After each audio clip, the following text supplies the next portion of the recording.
There was one part of the book early on where Chick's father said to him that you can't choose. You're either a daddy's boy or a mommy's boy, and you choose. Yeah. And Chick obviously made his choice.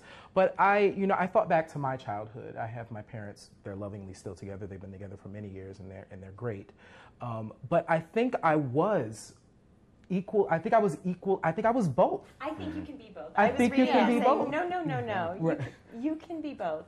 You may think you're one or the other, right, but you're really both. Because I'm thinking about our son who just absolutely idolizes. He just wants to be his dad. But when he gets hurt, he comes right to me. Yes, he does. And he has those moments when I think, oh, no, he's mine too. You know? Yeah. So I don't think it has to be so black and white. This book, though, took place the early 50s. That's right. And I think there was more of that in those days. I think the boys more did what their fathers did, and the girls more. And I think that's just how it was naturally then. The roles were more The roles were very defined then, where I don't see that now, which is good.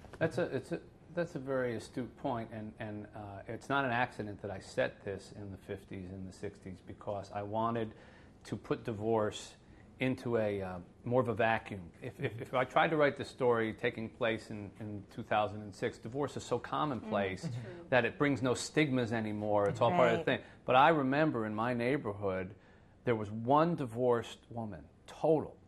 And everybody knew where she lived, and everybody used the word divorcee. Yeah. And it was a French word or something, and it carried this sort of, and people used to look at divorced people differently. And of course, this particular woman didn't have any children, but if you were a child of divorce, you were looked at differently too. And the women all of a sudden didn't want to hang around with another divorced woman because they didn't want her near their husbands. I mean, people used to say stuff like that, like keep your hands off. And there are scenes like that in the book.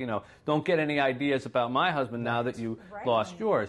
And that whole mentality and the father's mentality during the 50s and 60s was what I wanted to show, to put it in a more a simple time, because I still think the effects of divorce are the same in 2006 as they were then. But if you try to do it today, it's like, well, why? Everybody's divorced. You go to an elementary school, and half the kids are saying, well, this is my first daddy and my second daddy and my mother. And I didn't want a world like that. I wanted it where Chick felt a stigma of being the child of divorce, and everywhere he turned, people would, men were making goo-goo eyes at his mother, and it didn't help that his mother was beautiful, as was this woman in our neighborhood.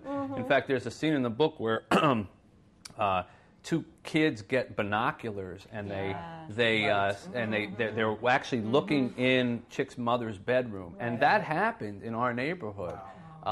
These kids used to, it was as if this woman wasn't a real woman anymore. She was like, you could do bad things to her because she had the scarlet D. Scarlet letter, yeah, and people would these kids use these binoculars to look in the window, and I thought, wow, what if it was your mother?